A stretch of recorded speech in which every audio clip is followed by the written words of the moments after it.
The big question I have, Nigel, is what are we going to find? The last time I was here, Sid Benmarsh came across as rather threatening. Oh, he's just a harmless old cuss. Likes to say and do things for effect. I'm not so sure. I certainly wouldn't have come back here today on my own. Well, we shall see if he or his family are in.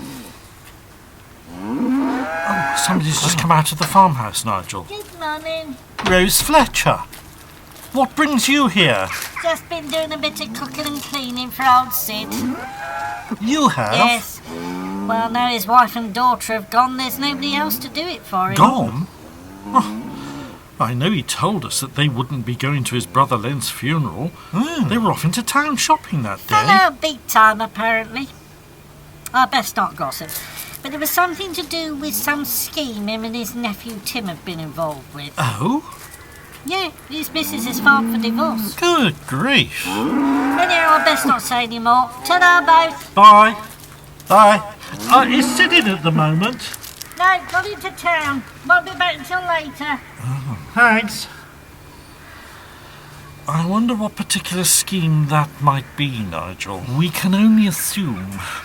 My instinct is to take a look in the large barn. Well, that's where I collected Len's empty coffin from the other day. I suggest we take a look in there, brother dear. I'm not so sure, Nigel. I'm wondering whether we'd be best to let sleeping dogs lie and stay right out of it. I don't agree.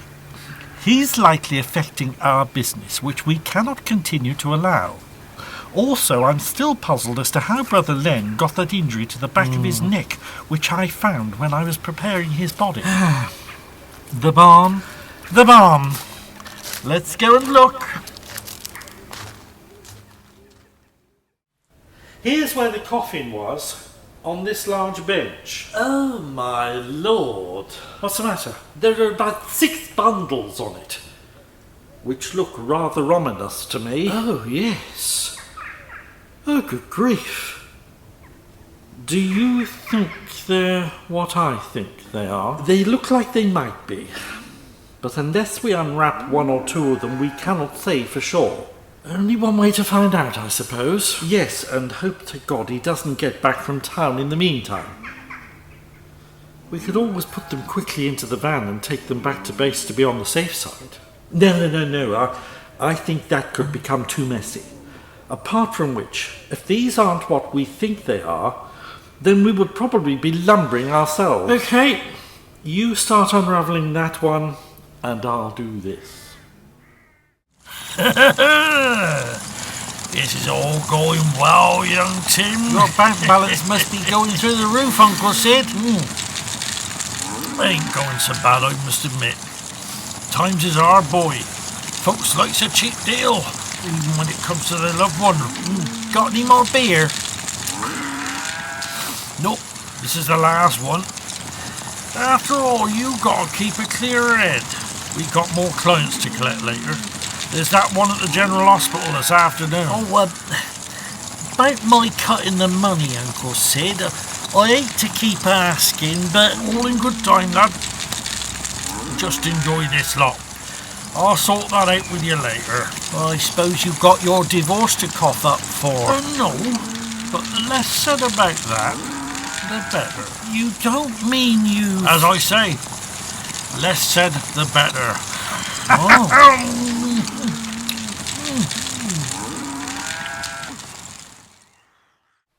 Thought I saw you both come back. Hello, Dad.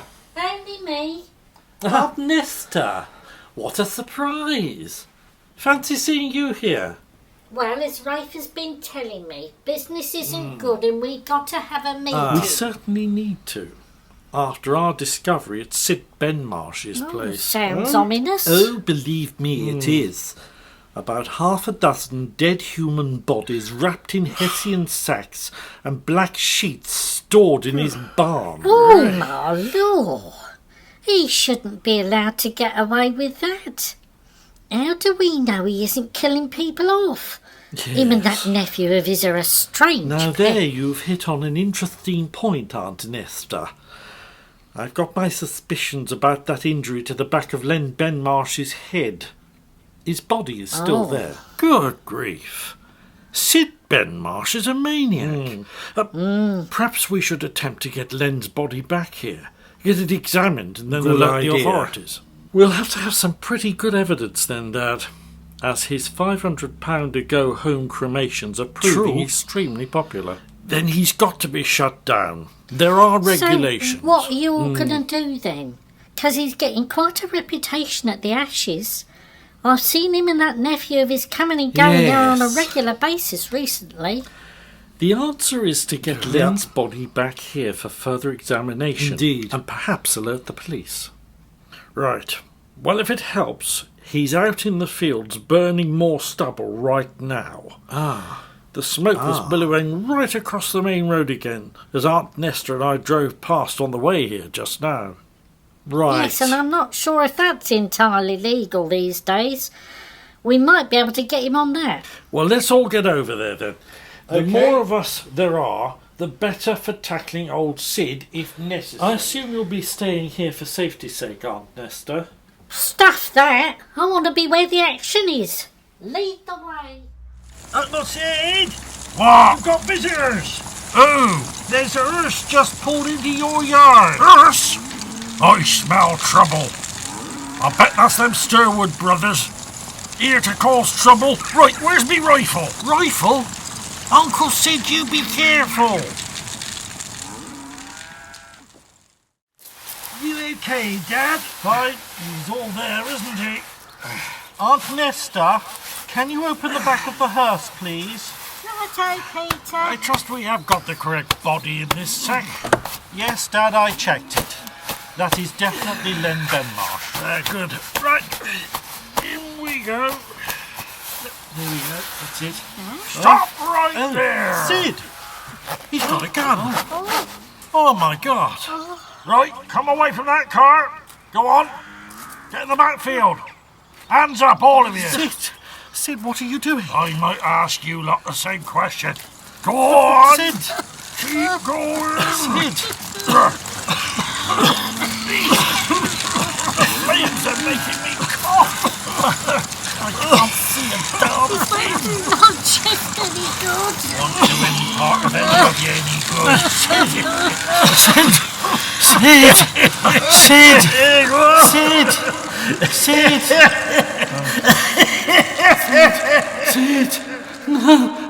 No! Sid!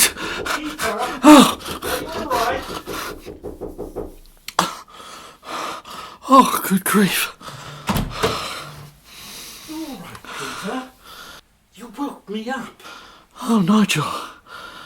I don't think I've had as bad a nightmare as that since when we were both kids. Sounded like someone was holding you at gunpoint. Yes, they were. What? Sid Benmarsh.